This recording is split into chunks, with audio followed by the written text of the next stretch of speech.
प्रथम तिमोथी 2 अध्याय 1 पद हेले पढ़ा आम्भे माने जेपरी सर्वतो भावे ईश्वर परायणता ओ भद्रता सह शांति और निर्विघ्नतारे जीवन यापन करि पारु एथि निमंते सर्वसाधारण लोकंक पाई राजा और शासनकर्ता समस्तंक पाई निवेदन प्रार्थना विनती और धन्यवाद उत्सर्ग करिबा निमंते निवेदन प्रार्थना धन्यवाद विनती करबाको पड़बो। Hallelujah hallelujah. निवेदन प्रार्थना विनती करबाको पड़बो कहा पाई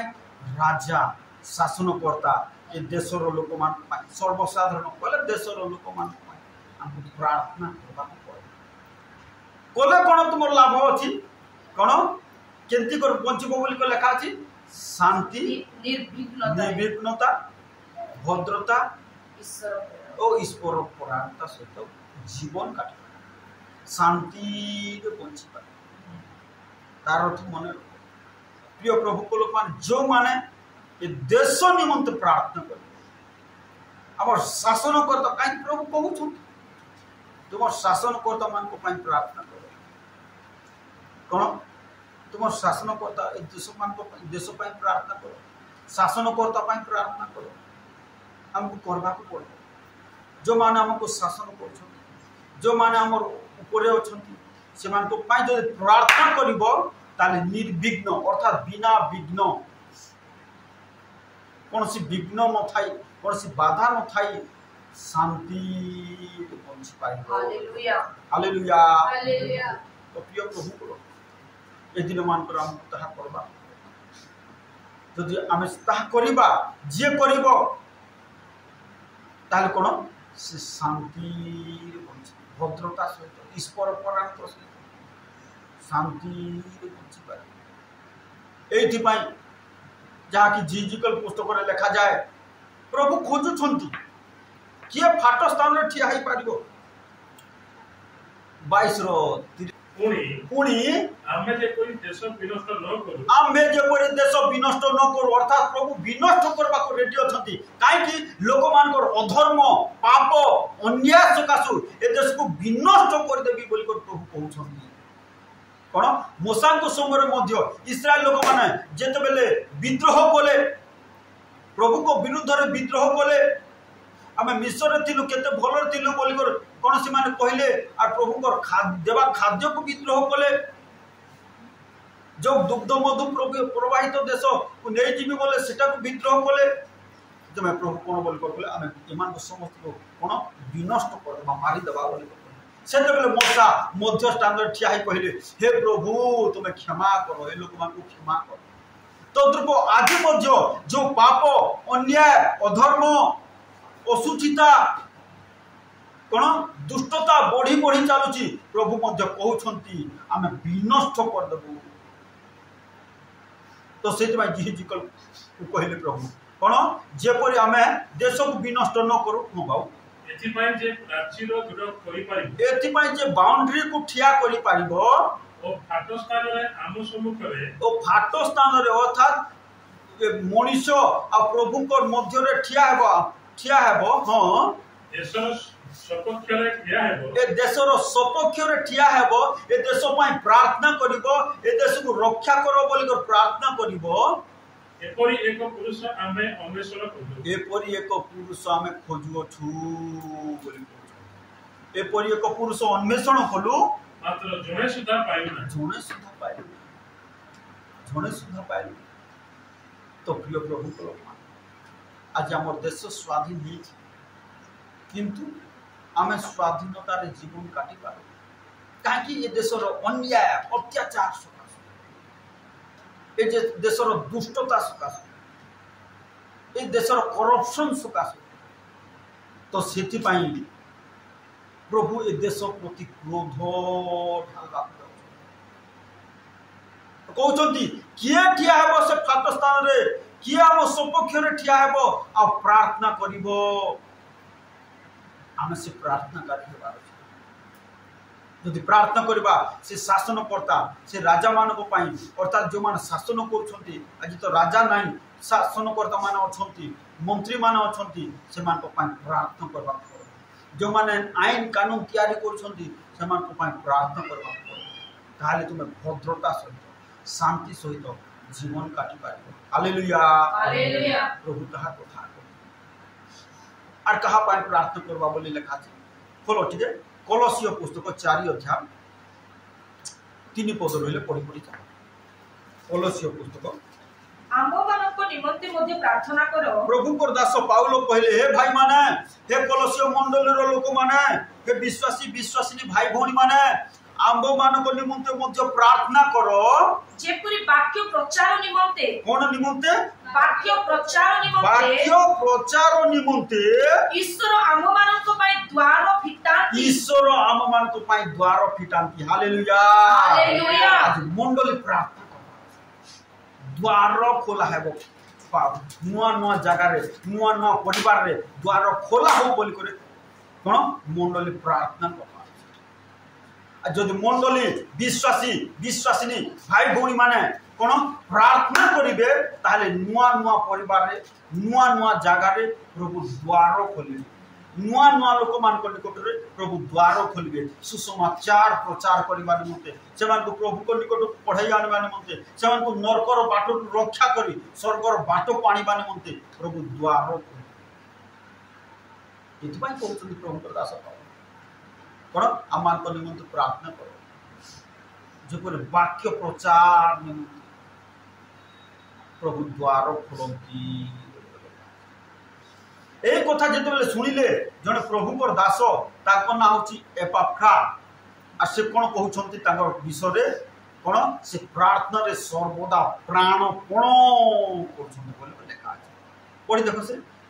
কলসীয় 4 অধ্যায় 12 एपाफ्रा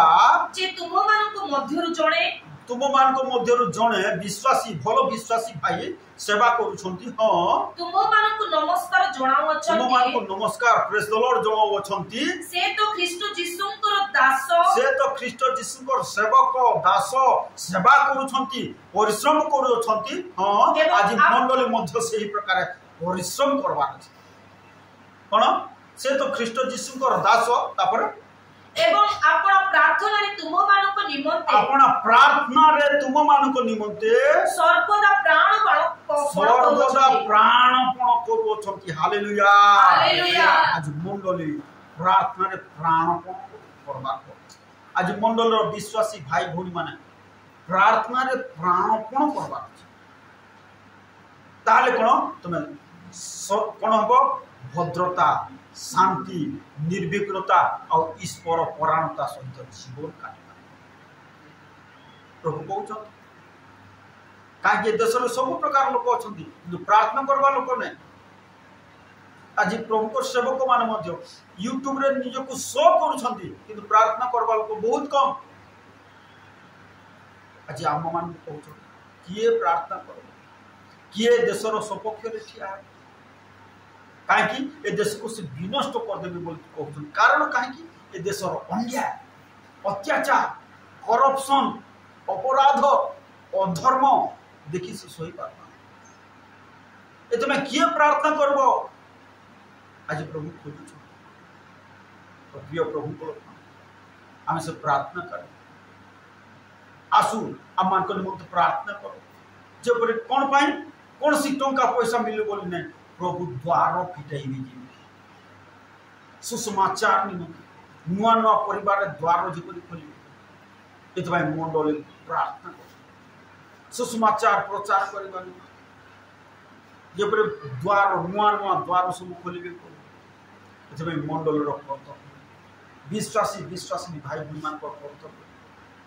से प्रार्थना करबा हालेलुया हालेलुया तो सेतबाई एई प्रकार भाबरे आसो आम प्रार्थनाशील जीवन का तुम प्रभु साहाଯ୍य तो प्रभु ये समस्त वाक्य आम कथा कर आसो चक्षु बंद करवा प्रार्थना सुन आम प्रभु प्रार्थना सुन आम प्रार्थना सुन आम प्रभु प्रार्थना सुनो जियो सदा प्रभु पवित्र तुम नाम जियो सदा प्रभु पवित्र तुम नाम पवित्र तुम नाम प्रार्थना सुनो प्रभु प्रार्थना सुनो प्रार्थना सुनो प्रभु प्रार्थना सुनो मंगलमय सदा प्रभु तुमको धन्यवाद अच्छे बापा तुम्हें गौरव प्रशंसा स्तुति पाइबार योग्य परमेश्वर राजा पिता प्रभु आम प्रार्थना शुण आम प्रार्थना कर नुआ नुआ परिवार मान द्वार खोल तुम सुसमाचार को प्रचार करने तुम्हें दया कर साहाय्य कर गौरव मो परमेश्वर जो प्रार्थना करूँ आम देश स्वाधीन है प्रभु तथापि ये देश जो अन्याय अत्याचार करप्शन अधर्म अपराध बढ़ी चली तथापि स्वाधीन भाव में आम बंची पार तुम्हें रक्षा कर आम शासनकर्ता मान ज्ञान दियो साहाय्य कर दया कर आशीर्वाद कर परमेश्वर राजा पिता प्रभु जो भानु प्रकाश बाबू को तुम अनुग्रह कर साहाय्य कर जत्न नियो सहवर्ती परमेश्वर हो पढ़ीर भाग जोगाओ विवाह निमंते द्वार खोल प्रभु साहाय्य कर सकल विषय तुम आशीर्वाद कर गौरव मो परमेश्वर जो प्रार्थना कर परमेश्वर राजा राहल को तुम आशीर्वाद कर परिवार कार्य कर रीतिनाग भौणी परिवार कार्य कर प्रभु दया कर ओ प्रभु जो प्रार्थना कर परमेश्वर राजा कलावती माँ शशनी को तुम अनुग्रह कर साहाय्य कर प्रभु जो प्रार्थना कर परमेश्वर राजा से परिवार कार्य कर दयामय स्वर्गस्थ पिता जो प्रार्थना कर शशि भौणी को परिवार कार्य कर धन्यवाद प्रभु आज प्रार्थना को जो मैंने आसीपारी ना से तुम्हें पढ़ाई दया कर साहाय्य कर द्वार सागर परमेश्वर बापा जो प्रार्थना कर नाजरत यीशु का नाम बाबू पीपी पालिका आम समस्त देवतर आशीर्वाद कर निश्चय प्रभु प्रत्येक परिवार को तुम्हें पारिवारिक भाव आशीर्वाद कर प्रत्येक व्यक्ति को तुम्हें व्यक्तिगत भाव आशीर्वाद कर निश्चय आम प्रार्थना शुणुच उत्तर देच साहाय्य कर प्रभु धन्यवाद तुम प्रिय पुत्र नाजरत यीशु ख्रीष्ट नाम प्रार्थना करूँ